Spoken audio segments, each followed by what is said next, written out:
everyone, Joe here from ActionX. Welcome to What's in the Tuber. Welcome back. This is your fifth The Crowded Room episode review. We're in the second half, and I completely forgot I knew what we were going to because it's just how the promos and how just, when you shoot footage, it's for a specific purpose. So instead of going forward, we went even more backwards, which honestly, I feel like this portion was very more compelling for me, and it's still keeping the ambiance, and thankfully it is continuing the quality increase where I think this episode's pretty good at the end. And I'm also kind of bummed because that Tom Holland was barely in this episode. He was just doing the narration when we come back over to present day. Not to say that the present day stuff isn't good or anything, but just finally you're elevating the backstory factor. You're kind of still fleshing out the characters even more so, but in terms of the main mystery, we're not really progressing to that. Again, we still got 3 more episodes to go before the end. But actually, no, wait, are we? No, my bad. We have 10 episodes. I don't know why. I thought this was an 8-episode run, but no, we had 10, so I might not forget it. No, we still have 5 more to go. So especially at the halfway mark, I'm still very much confused. How does everything tie together? It doesn't continue what last week was setting up. It just mainly we're just continuously expanding more about how do each of these characters get to the place they are. And this episode was a striking differential to where we meet these characters in present day. Especially even more so. I was more convinced because the first set of flashbacks was mainly painting the broad picture, and these were now we're getting to the really fine strokes of things as we progress through and continuously figure out more and more about these characters and figure out what happened to this character, what happened to the relationship, so to speak, how did it all tie together, so to speak. So it really was very curious, to say the least. But with that being said, let's go through the butcher recap and talk about this week's episode of The Crowded Room. Also, kind of surprised we're technically on week 3. We're on 5 episodes. It's still kind of weird to me. So we begin. We're back in the meeting room. Rai is setting up the table for another session with Danny. This is their first time they've seen each other since the little outburst. And okay, again, we're kind of confused to where does Lucius or non-Lucius Malfoy's character fit into this relationship with Rai. They don't really address that at all. This was really getting to who is Adam? What is the backstory behind him, and what happened in Danny's childhood that kind of began this road to where he is now, so to speak. So we're flashing back way many more years ago, and that's where the primary story takes place, where Danny and Alex are twins. Again, we're cutting into a couple sometime after their parents' divorce. Obviously, it's a simple sake of Danny and Adam are with the mom during the week, and most of the time Adam's with the dad on the weekends. Not Danny. Danny prefers to stay with his mom for his own reasons. And I feel like I can relate to more of this episode, at least the first half. I'm honestly surprised when we get to these specific scenes where we're sort of it's kind of weird how much of a hard cut we get. We're so Adam goes away for a while wherever his dad is as part of the agreement of he'll take care of the kids for a little bit while the mom saves a little money. But since Danny doesn't want to go with the dad, he feels more connected with his mom. He doesn't want to leave, despite the fact his mom's working 2 full-time jobs. He still rather is home rather than spend time with his dad.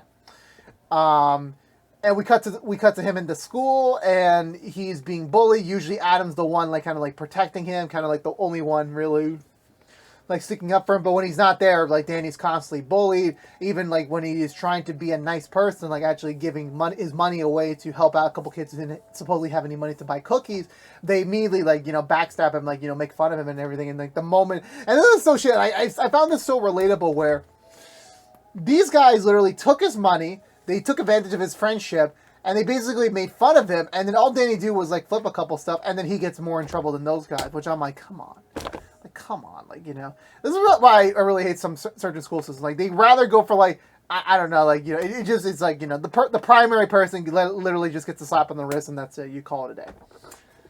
because Danny's dad is away and Danny's mom's like super busy at work. No one's there for him, but the counselor / one of the other teachers steps in to kind of volunteer to kind of be his, parental figure in a sense. And they're just telling Danny like, hey, look, you have been having these outbursts lately. These aren't acceptable, and obviously we don't want to like transfer you out of the school. So I think it's better if you begin like these school mandated counseling sessions once a week with the teacher in hopes to like decrease the activity of your outbursts. And like he has no choice but to agree. So, and we're cutting to more about his life with his mom, where he'd rather be home. He'd rather like just want to spend all the time he can with his mom. But of course, obviously his mom's working 2 full-time jobs. So it's kind of difficult to do so. And honestly, if you don't know me, like I'm a child of divorce. Like thankfully, both of my parents were still very much active in my life. I was in a very great balanced relationship with both of them growing up. But the thing is that there were moments where like I was spending more time with my mother because it's the simple like she had me 5 days a week. My dad only 2.5 if I'm lucky. And there were periods in my life where, like, yeah, I'd rather stay home and be with my mother. And, like, I never understood mentally why the reason was that. Nowadays, I always side with my father with everything. I believe it. I'm more trustworthy of him. I'm more, like, more sympathetic towards him. So definitely those, like, old feelings are over. I still love my mom. I'm just letting y'all know that. But when it comes to me specifically, it was just, like, that was something that I never really understood even now. Why? So seeing like Danny really just want to stay home or like do anything he can with his mom, like that reminded me so much of my first year of the divorce where my sister was with my dad a lot because, she just wanted like a stable parent around her always. But like for me, like for some reason, I always gravitated towards my mom. I remember there would be weekdays where like especially during the summer where my sister would prefer to stay with my dad, but like I would want to have still my time away and like just be with my mother at her job at the movies and just watch movies all day, and like her boss would hate me because I would be jumping around different theaters and like, oh my god, I can't even imagine. Like I watched so many free movies that summer, but the manager freaking hated me because like I was like, I mean he was very sympathetic to my mother's situation, but like he was very much like this is not like you basically like your son is like racking up $100 worth of like unpaid movie tickets a day, and like sometimes I would even show up like twice a week.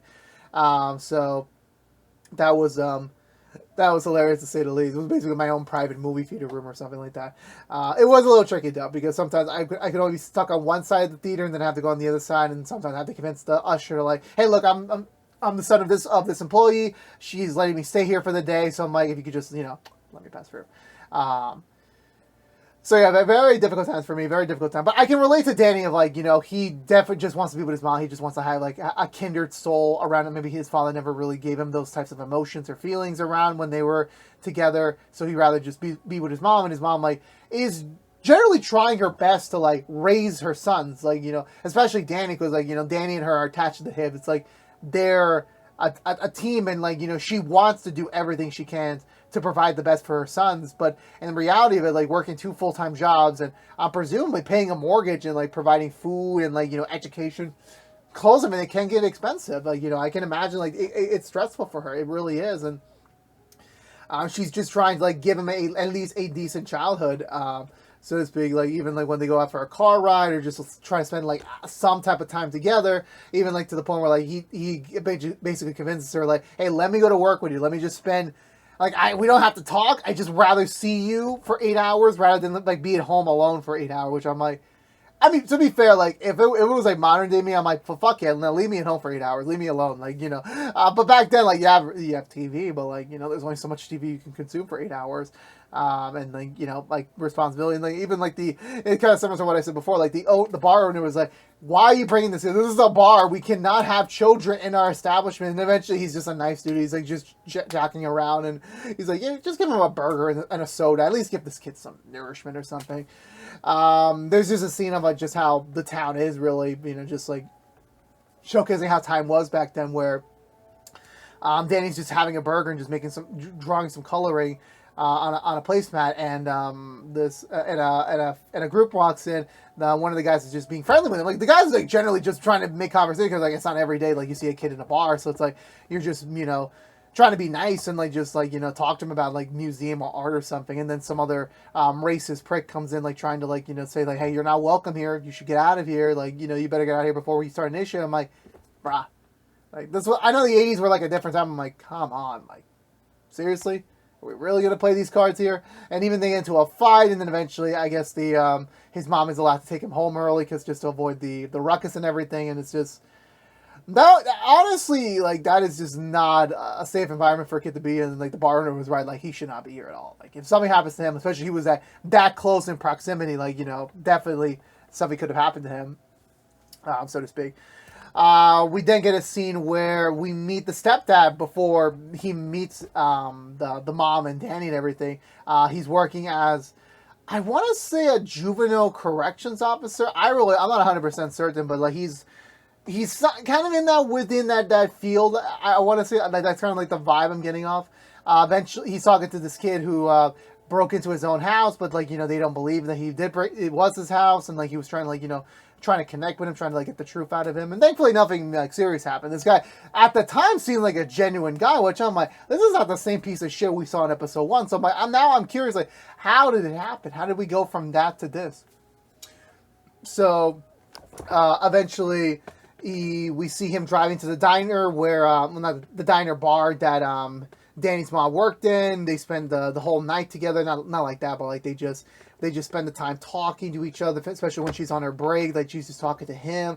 They're having like a great like pseudo first date and everything. Everything seems to be going perfectly well. And like by the time Danny's mom comes home, she's just got like, you know, like the I fell in love, like, you know, look, we're like, you're so relaxed, you're so happy that you found someone that you can genuinely be yourself around.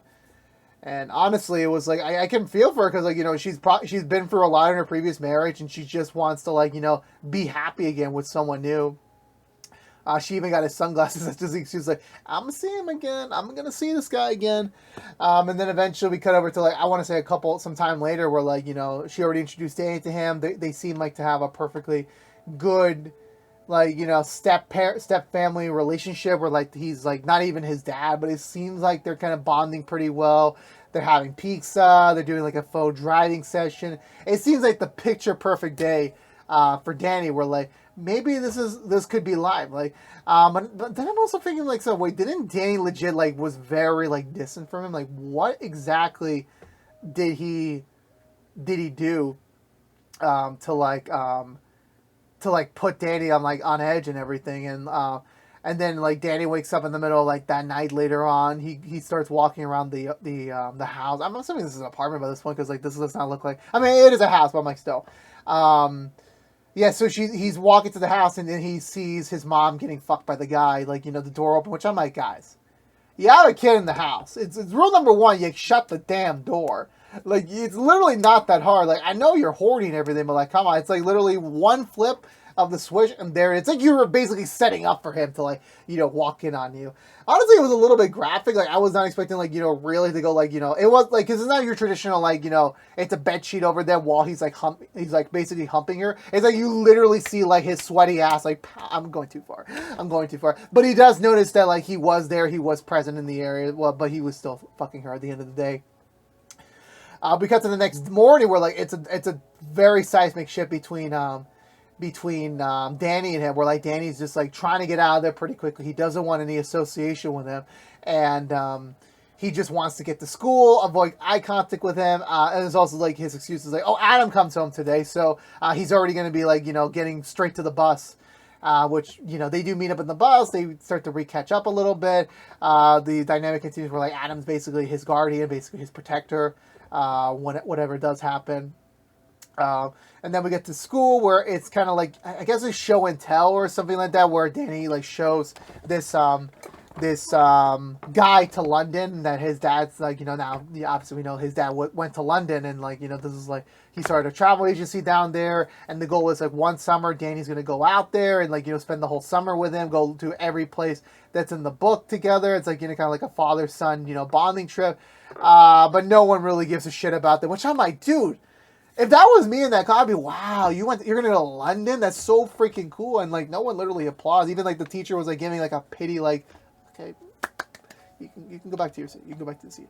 Then when class is over, the teacher keeps Danny behind a little bit to go talk to him a little bit of something. And then the moment that was like immediately like the suspense was triggered for me when like this teacher literally like stood so close to him, like he was like within his like leg area, which I'm like, oh no, and like the way he was saying like, oh, your dad's not around, oh, your mom's working 2 jobs, maybe you need a friend, maybe you need someone, like, oh god, oh lordy lord, I feel so sorry for Danny right now. And I honestly thought that was the direction they were going to go in, but the stepdad, before he was the stepdad, shows up, basically pulls him out of class. He also picks up Alex as well. And it seemed like they're kind of like readjusting their relationship a little bit, like, you know, actually like resuming that, you know, stepfather, stepson relationship again. He's driving them back home, and then he was just talking to them like, hey, you know, was everything good? Everything was fine. Not, like, he didn't touch you or anything. And Danny's like, nope, nothing happened. Like, it was just a teacher just being close to me. That's all. And then he expresses like he wants to marry his mom, but it's also like not just the reason of love. I guess it's also like the acting of like taking care of her, of, you know, that she does it. She's struggling super hard at her jobs, and like she's struggling to pay the bills and pay the mortgage, and like he's willing to like marry her and step in and like kind of be that provider that they all need. But they got to keep a secret about it, which I'm confused. Like, what the fuck kind of secret do you mean now? Like, what? So they pull over to a barn. He takes Danny out. They walk towards behind the bar. And I don't know what vibe. Like, it's literally, like, such the confusing thing. Like, is he trying to molest him? Is he trying to, like, show him something? Like, a secret? Like, I legitimately don't know what he's trying to show him. It's like, when you go to this barn, like, you gotta hide. You gotta, like, basically, like, forget about what you saw here. And Alex shows up, basically says, like, no, Danny's not gonna see anything. I'll do it. You want to show me us something? Show me. And he gets mad. He basically says, fuck it. He grabs Alex, and then he goes into the barn. And it's not clear what happened. Like, it's very much like, you know, Danny's still not he's not releasing that information to Ray. He's basically saying, like, yeah, after that moment, next winter, they were married, and then that thus became, like, the decline that eventually led into where things are, like, you know, now with, like, you know, with present day stuff. So I'm always confused, like, you know, was it a secret that he was hiding? Was it a secret side of him that he was trying to repress? Like, I legitimately don't know what the angle was at the end of the day for them, but I'm still, like, this is where, like, now I'm finally, like, curious. Like, I'm hopeful the next episode's going to answer it. I'm most likely just basing how the show's been formatted so far. It's not going to be the next episode. It's probably going to be, like, it's 7 or 8 or somewhere, in somewhere beyond, more later into the story. Like, because, like, that's how it works. They never, like, you know, never do the payoff, like, the next episode over. Danny's still withholding to Ray about just, you know, he misses Alex a lot, and that was just the beginning of, like, you know, the end of them. Like, yeah, Alex died. He was, I guess, like, the underlying thing, like, he was murdered, and right now we're just assuming it is the stepdad that killed him, but, like, there's still, like, so many, like, you know, missing pieces, because, like, we never seen Alex interact with the stepdad before, and then this was, like, kind of like the timeline jumped a lot of places, which I'm like, it's still the one problem with the show, where, like, they're not really expressing how much specific time has passed. We're not really seeing the flow or anything. It's like, it's sudden, it's so sudden. So, like, I know, like, for a fact that they're gonna leave the door open for, like, even more flashbacks, like another perspective, maybe an Alex episode or something. I really don't know 100%, but yeah, that was it for this week's episode of the Crowded Room. For me, I'm still holding my ground that, like, the show is improving every episode, which I'm very happy. It was a very shaky start in the beginning, but now we're kind of getting a footing. Like, the last episode in this one definitely was starting to, like really begin to plan firm on what the story's going to be. I'm still a little confused on how everything's going to fit together. Like, I definitely think they're, like, the way they're setting up the backstory and everything is, like, a little bit too all over the place. Same with, like, how they express the timeline, you know, of, like, I highly doubt this all takes place in, like, a relatively short time, so we're jumping places. But they're not doing a really good job of conveying of, like, how much time has passed and everything and they're just definitely setting up more relationships, more pieces that, like, when we do get to later episodes, we will get the payoffs of that, so to speak. There was no Adriana talk this week. There was nothing really going on. It was just, like, more about finding out about Danny's past, because, like, again, like, how we wrapped up last episode with, a lot of the people that are in Danny's life are both A, connected, and B, has mysteriously disappeared, and no one can find them right now. So everyone's just assuming Danny's doing it. But the more you feel about his story, like, it's kind of like a double-edged sword where, like, you are understanding why Danny is just so unlucky in his life. But at the same time, it's also the fact of, like, you understand, like, there has always been this underlying anger within Danny. And, you know, we didn't really get to see much of it in the show so far. Like, we've only seen it in, like, very brief glimpses where, like, they're setting up for that more where he just snaps. Like, you know, that's the moment I want to see. Like, what is the thing that they're going to do to make him snap, to make him be like, okay, I'm done with this. I'm done with everyone's bullshit. I'm time to release the beast. How will that all get set up? I really don't know, to be 100% honest with you. But I will say that, you know, definitely I feel like the flashbacks with this episode definitely tells more about Danny's character at the end of the day. And like, that's what I'm more interested in, like, figuring out more as, like, you know, we figure out more about his backstory. Like, we're getting in the final pieces of detail, you know, because we're caught up on the present day stuff most likely. Now we're going back to understand more about his upbringing, and I think that's like just the proper stuff to do to like really nail this film. Eventually, they're gonna have to come back to like Adriana about the landlord, about his dad. Like, there's just so much other pieces they're missing, and I'm like, I'm very excited. I'm finally very excited to see what is gonna happen next. To be honest with you. This is not a perfect episode, but this is very much like we're getting to a really good place with the show. And hopefully, as now we're into the second half of the show, definitely it's just going to keep elevating, and then hopefully the rough start was worth it to get into like something like more solid and concrete to what we need. So with that being said, I'm going to give this episode 2 thumbs up. I enjoyed it. I can't wait to see what's in the second half now. And yeah, let me know in the comments below what you think of this week's episode of The Crowded Room. I would love to hear your thoughts down below. But I believe it's going to do for me today, everyone. So if you're unaware, this has been What's the Two from ActionX, reviewing every episode in The Crowded Room. If you want to know what we're doing normally, What's the Two besides our Crowded Room episode reviews. Currently, right now, we're doing Nancy Drew Season 4 episode reviews each and every week after brand new episodes on the CW, so you can go check them out there. We're also about to do, we're in July now? No, we're not in July now. But I forget, we're not there yet. But if you want to get about The Crowded Room, you're lucky. We'll be back next week with another brand new episode review, so stay tuned until then. But again, thank you so much for watching. Please subscribe if you haven't yet. Like, favorite, share if you want to. And of course, ring the bell for notification when our next video is live. But until then, stay safe out there, be good to each other, and as always, peace out.